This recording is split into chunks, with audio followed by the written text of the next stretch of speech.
Nobody should be begging Nigerian government for my release because I committed no crime. Nnamdi Kanu. Shebi o, I said it, that this man is not as if he committed a crime. He didn't commit a crime. So why are you begging that they should release him? So that they will place him on condition before they release him? Because that is what it will amount to. Oh, a whole lot of people have been begging us to release you, saying we are going to release you, but on one condition. Because they are definitely going to put him on a condition. Because I don't understand the way all these elders are coming. We are begging the president to please release him. If they release him, it will bring all the crises in the southeast to an end. There will not be any whatever that is happening there. Did he send the people message? He did not. This man did not kill anybody. He didn't commit a crime. The only crime he has committed is fighting for his people. He's fighting for the freedom of his people. That's the only crime that he committed. So why are you people begging? Because so I don't get the begging. Like, why are you begging? If you beg, they will give you people conditions. They will give this man conditions. So all the fight that he has been fighting for, all this while, is going to come to a total waste. All the time he has been spending in prison, waste. If he doesn't get what exactly he's fighting for.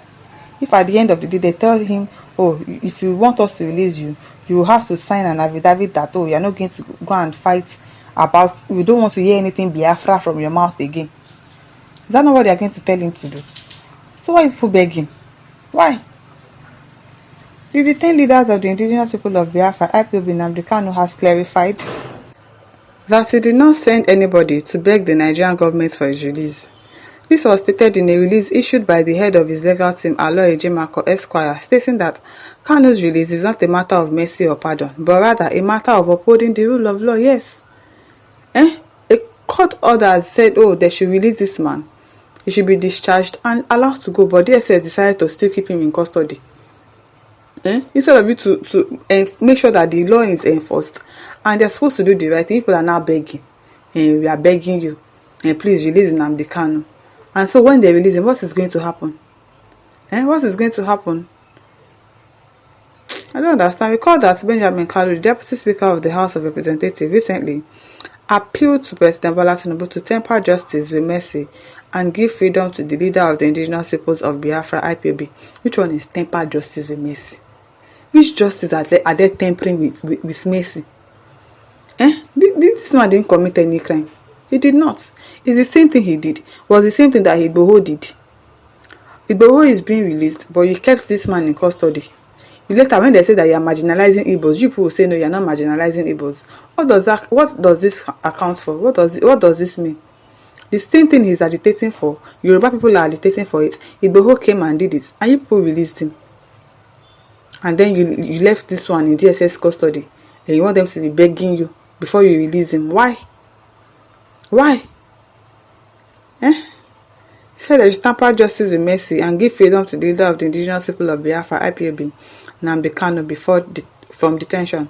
Kalu has made the appeal after the inaugural meeting of the House of Representatives Committee on the Southeast Development Commission, SEDC, at the National Assembly complex in Abuja.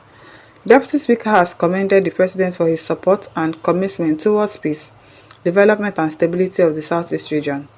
He noted that the President, since assuming office, had in various ways proven his love for the Southeasterners through his speedy assent to the Southeast Development Commission bills which failed in previous assemblies. However, Kanu's legal team clarified that the Federal High Court already declared his intention as unconstitutional and that international tribunal decisions had also deemed its detention as unlawful. See, don't be surprised that all these people that are saying, oh, please help us temper justice with mercy. Oh, please help us release Nnamdi Kanu. Don't be surprised that they are still the same ones that are behind the fact that Nnamdi Kanu is still in prison.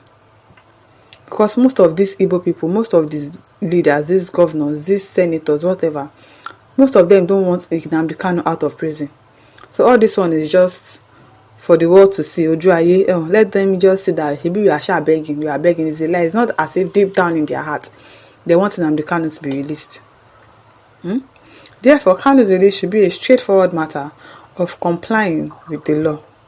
The IPOB leader also stressed that he had committed no crime and that his detention was a result of the Nigerian government attempts to criminalize his right to self-determination. His lawyer wrote, "During my visitation with Nnamdi Kanu yesterday, He made it abundantly clear that while he is deeply appreciative of the effort and the vast records being made by well-meaning individuals and groups to secure his release, he however instructed his legal team to issue the following clarification. Number 1. The matter of releasing Nnamdi Kanu is not an act of mercy. Abi? Which one is tempered justice with mercy, like as if he killed somebody, and then you're not saying, oh, please just overlook the fact that he killed somebody and just have mercy on him and just release him. He didn't do anything. It is not an act of mercy, pardon, executive clemency, or even amnesty. Instead, it should be an act of simply complying with the subsisting Federal High Court judgment that declared its detention as unconstitutional, or even the extant international tribunal decisions that separately declared its detention as unlawful.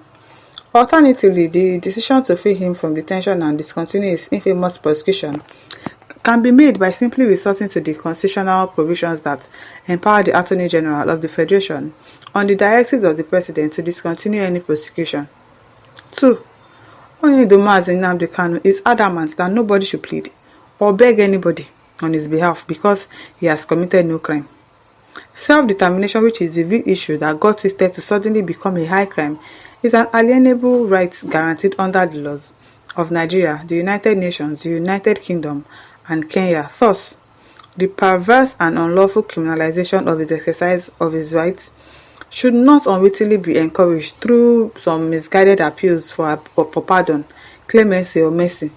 Thus, releasing Nnamdi Kanu is not an act of mercy or pardon, but an act of abiding by the rule of law. 3. Inasmuch as those calling for his release are sincere, their calls for pardon or clemency may be misconstrued as a green light to the executive branch and even the courts to violate the rule of law by continuing to subject Nnamdi Kanu to a prosecution or trial that does not comport with the tenets of the Constitution and Nigeria's treaty obligations. Most of them might not even be sincere. It might not be genuine. It might not be genuine. 4. Instead of begging, those desiring his release should emulate the language and tact used by Afenifere, Ohaneze, and TACT and World Igbo Congress (WIC) ranking members of the National Assembly American Military Veterans of Igbo Descent (AVID), and a host of others who have made it clear that Nnamdi Kanu deserves to be released because he has committed no offense known to the law. Yes, he has committed no offense. He has committed no offense.